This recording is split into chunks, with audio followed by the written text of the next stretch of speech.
The Super Nintendo Entertainment System is, in my opinion, not only the best 16-bit console, but also one of the best consoles to come out of the 90s. With one of the best libraries of games and a really ergonomic controller, it definitely deserves the name Super. Hey guys, welcome back to Dusty Toys, and in this video we're going to be looking over one of the best Nintendo consoles of all time, the Super Nintendo Entertainment System.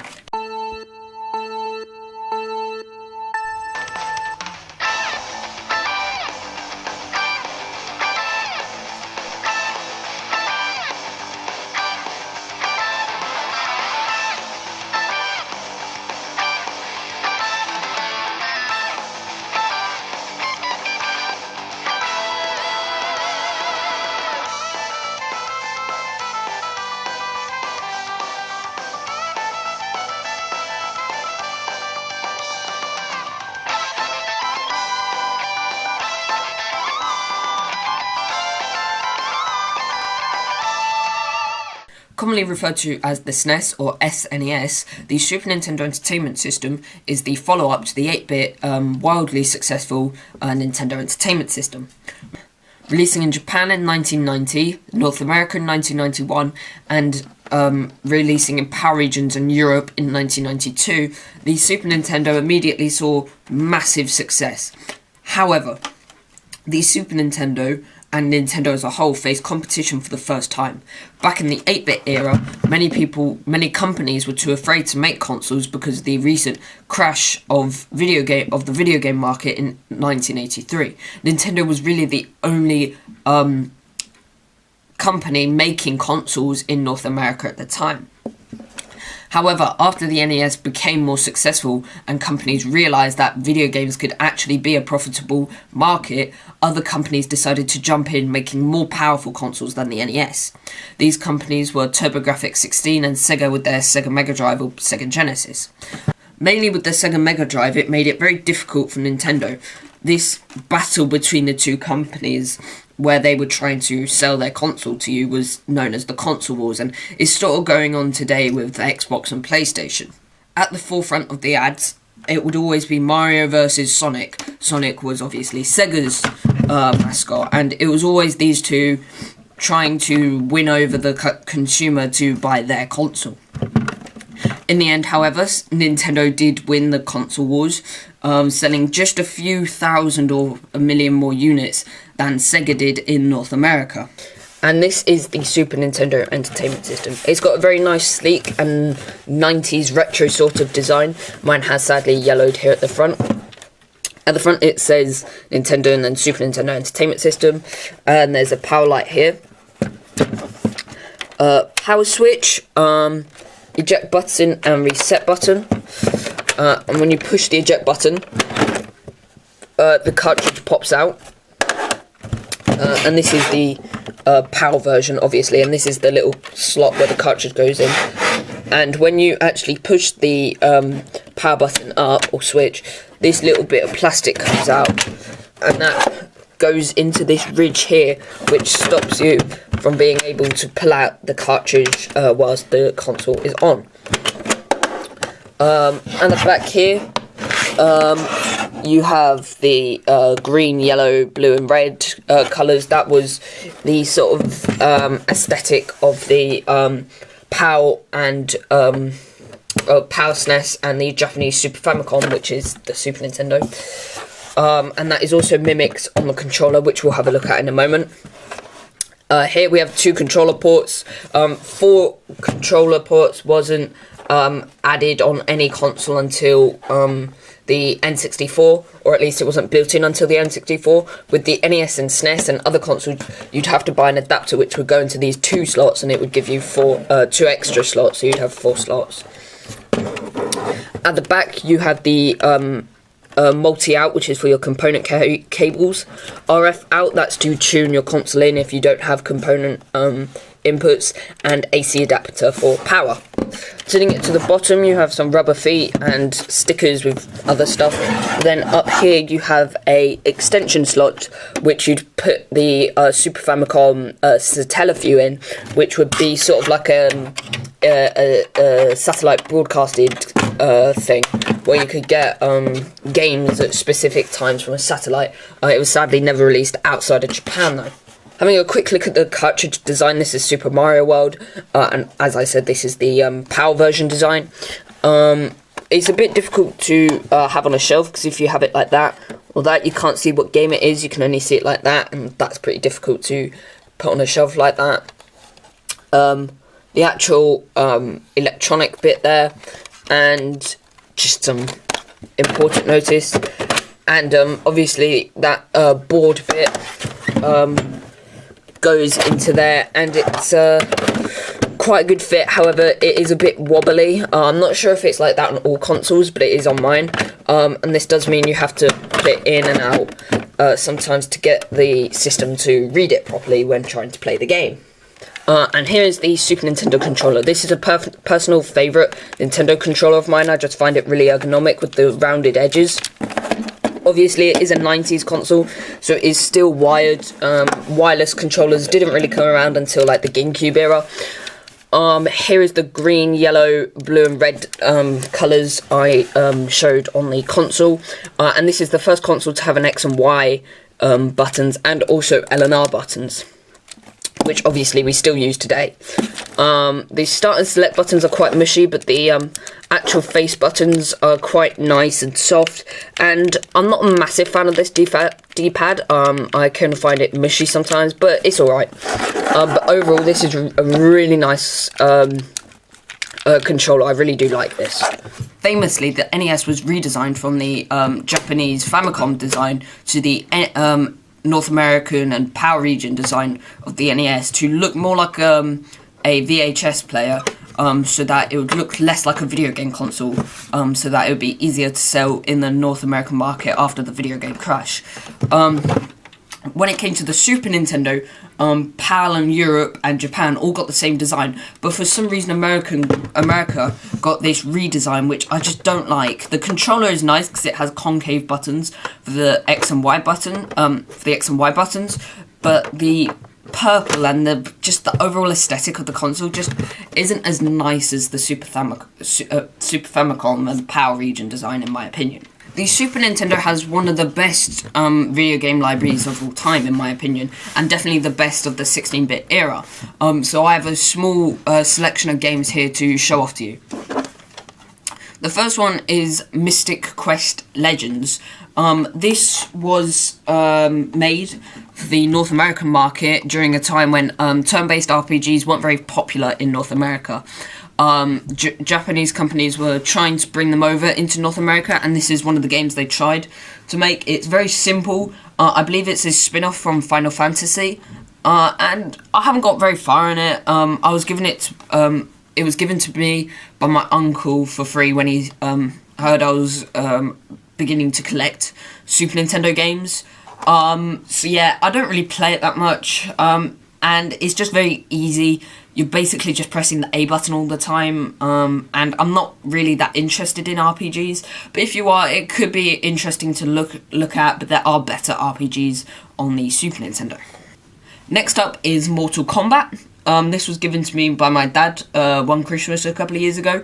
I'm not a huge fighting game fan, but if I were to pick a fighting game to play, it would definitely be Mortal Kombat.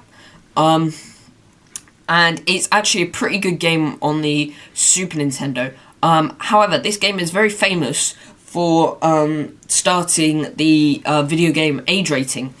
On the Sega Genesis version specifically, it was quite gory, and you could actually put in a cheat code for blood effects, which then caused a whole freak out from parents, especially. Which then got, I believe, the government involved and started video game age ratings. However, the Snes version is less gory, and in my opinion it looks quite a bit better than the Sega Genesis version, even without the blood effects. And I'm not great at fighting games, I'm pretty bad at them, which is why I don't play this game very often, because it's too difficult for me. But if you do enjoy fighting games and you want to get some for the SNES, I'd definitely recommend Mortal Kombat or any of its sequels on the SNES. Next up is Super Tennis. I believe this was a launch title for the Super Nintendo, and it's just a very basic tennis game. Surprisingly, it's quite difficult, and I enjoy playing doubles on this game with my friends, so that I'm not the only one to be bad at the game, and we can both be bad, and then we can blame each other at being bad. But yeah, it is actually quite a difficult game. Each button on the Super Nintendo controller represents a different type of shot, I guess. You can do like a soft one or a high one. It is a pretty fun game, and it's quite cheap, so I definitely recommend getting this game. Next is Tetris and Dr. Mario. In my opinion, this is one of the must-haves for a Super Nintendo console. Both of these puzzle games are some of the best games of all time, Tetris especially, and this is a very cheap game, and you get 2 in 1, so why wouldn't you get this game? So yeah, I really enjoy this game and I definitely recommend it. Star Wing is a very interesting game. This is a 3D game on a predominantly 2D console. It uses a chip in the Super Nintendo console called the Super FX chip. I'm not exactly sure what it can do, but it can produce games like Star Wing. It's not the best game in the series. I definitely recommend. The best one is probably Star Fox 64, or as it's called in Europe, Lilac Wars. For some reason, they had to change it from Star Fox to Star Wing. I believe that's because there was a company in Europe called Star Fox, Star Vox, I can't remember, and Nintendo thought it was too similar and didn't want to risk a lawsuit, so they named it Star Wing instead. But I definitely recommend this game. Again, it's quite cheap, and it's quite amazing for the Super Nintendo that it can produce graphics like this. And in my opinion, that's really the only reason you'd play this game nowadays. It is still a good game, but with the Super Nintendo's limiting controls with only having a D-pad, it's not great for 3D games. F-Zero is one of the best racing games of all time, and it started out life as a launch title for the Super Nintendo. It was made to show off how the Super Nintendo could rotate backgrounds, and it is one of the best racing games of all time. Sadly, it doesn't have multiplayer, which was redeemed with its sequel, F-Zero X, on the Nintendo 64. But this is a really, really good game. It's quite challenging. It's set in the future. It's just a really good game. If you have a console like the Game Boy Advanced or the GameCube or an N64, I definitely recommend getting the F-Zero games on there, because they're a bit more newer and aesthetically they look nicer with the graphics, especially F-Zero GX on the GameCube. But this is definitely a really good game, and I definitely recommend getting it. It's a really nice, fast-paced racing game. However, the creator of Super Mario Bros., Shigeru Miyamoto, was disappointed that he couldn't add or incorporate multiplayer into F-Zero. Due to how graphically intensive it was, the Super Nintendo couldn't run it twice at once. So he set out to make a slower paced game that could be multiplayer, because that was one of the many pushes to have more multiplayer games for the SNES and definitely the N64. From that, he ended up making a kart racing game that you might have heard of, Super Mario Kart. This game hasn't aged terribly well. I think the oldest game that's aged well for the Mario Kart series is Mario Kart DS or Double Dash. From Super Mario Kart to Mario Kart 64 and Mario Kart Super Circuit, they just haven't aged that well, either from poor controls, pretty bad fairness, especially in Mario Kart 64. There's something called rubber banding, where you could be very far ahead, but the players, the NPCs, are always going to be faster than you and chasing up to you no matter how well you play. It's not as obnoxious in this game, but the items definitely are. The NPCs get to use items that you can't. That was just a limitation of the console. But I definitely recommend this game. I do quite enjoy it. If you spend enough time with it, you will get used to the controls, especially the drifting, which can be quite difficult to get used to. And yeah, I do quite enjoy this game.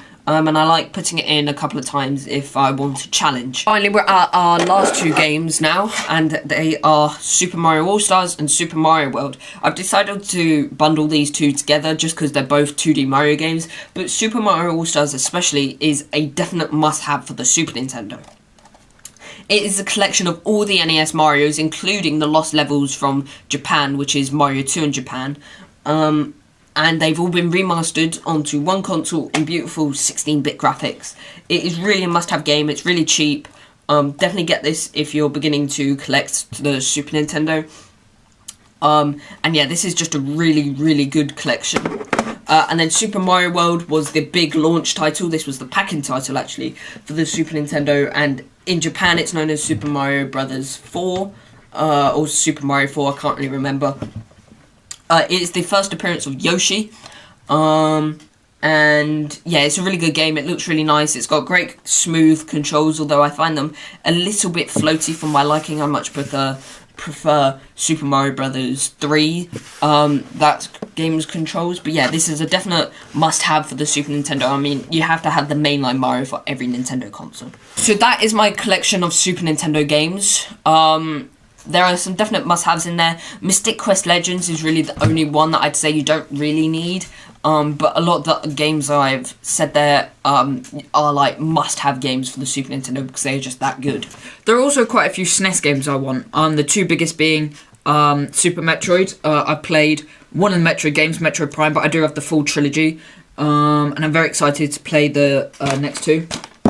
And I love Metroid. I really love sort of how it's linear but open world at the same time. It's a Metroidvania. And I really enjoy that, going backtracking because you have new equipment, so you can like get to new areas. It's really fun, and I love the atmosphere of the games, especially the first game. It was really great playing that for the first time. But I'll get Super Metroid very soon. First off, it's quite expensive, and then also I want to play the 2D games in order at least. I don't know why, I've never really cared about the timeline order, but I want to play the games in order. The other game I want to get is A Legend of Zelda: A Link to the Past. I've played 3 Zelda games. I've completed 2 of them, Wind Waker and Skyward Sword, my favourite one being Wind Waker. But I haven't played any of the 2D games yet, so that's probably going to be the first 2D game I get.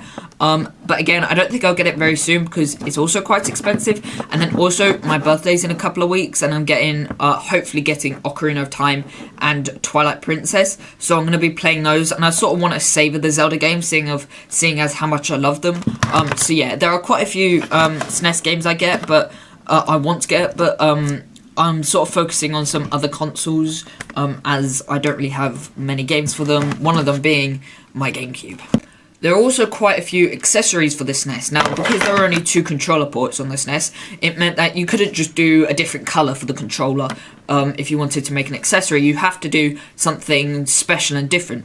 So one of the most common things on a third-party SNES controller, which is like something that's not made by the company who made the main product,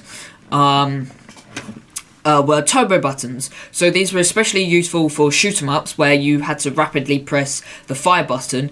Instead, you could just switch on the turbo button for that for the correlated button, and then it would automatically shoot for you, and you could focus on other things like avoiding the projectiles. Another common thing was arcade sticks for fighting games. The NES had one called the NES Advantage, so the Super Nintendo had the SNES Advantage.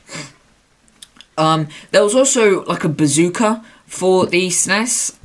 This was called the SNES Super Scope. It wasn't used for many games, and I don't really want to get it. It's not very good from what I heard, and it really only works on CRT TVs.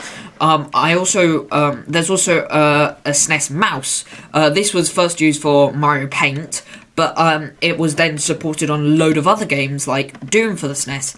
Yes, the SNES can run Doom. The SNES mouse and the SNES Advantage are ones I'm quite interested in. But the only one I have currently is a second controller. As you can see, compared to my original controller, this one's a lot more yellowed, but there's also some other weird differences. Like, on this one, the L and R symbols are printed onto the buttons instead whether with this one, I don't think you can see it, but they're actually etched into this one. The D-pad is also a lot softer on this one and doesn't go down as much. And sadly, someone has put their initials on this controller. So that is my SNES, the collection I have for my SNES, and the overall story of the SNES. I definitely suggest, if you're interested in getting into retro consoles, to start with the SNES. It's quite cheap. I got mine for about £75, so that's sort of the price range you're looking for there. But the games are also really quite cheap. Like Mario World, the mainline Mario for that game, possibly the best game on the system, is only £10. So it's really easy to collect for. There are a lot of great games at a pretty reasonable price. The only really expensive ones that you might be wanting to get is Super Metroid and The Legend of Zelda: A Link to the Past. So yeah, I definitely suggest to get this first if you're interested into getting into retro games. So I hope you enjoyed that video, everyone. I enjoyed making it. Sorry it took so long to make another video. I was busy with other things like Christmas, and then I've been struggling to edit videos because I've been struggling to figure out a way to transfer footage to my computer because I lost something. It doesn't matter. But I'm back now. I'm going to be making quite a few videos. Next video will probably be the last video on my Doctor Who collection about the 10th Doctor electronic interior playset. And then after that, I'm not quite sure what I'm going to do, so we'll just have to wait and see. Anyway, that's it for now. Remember to like, subscribe, comment, whatever, and I'll see you in the next video. Bye!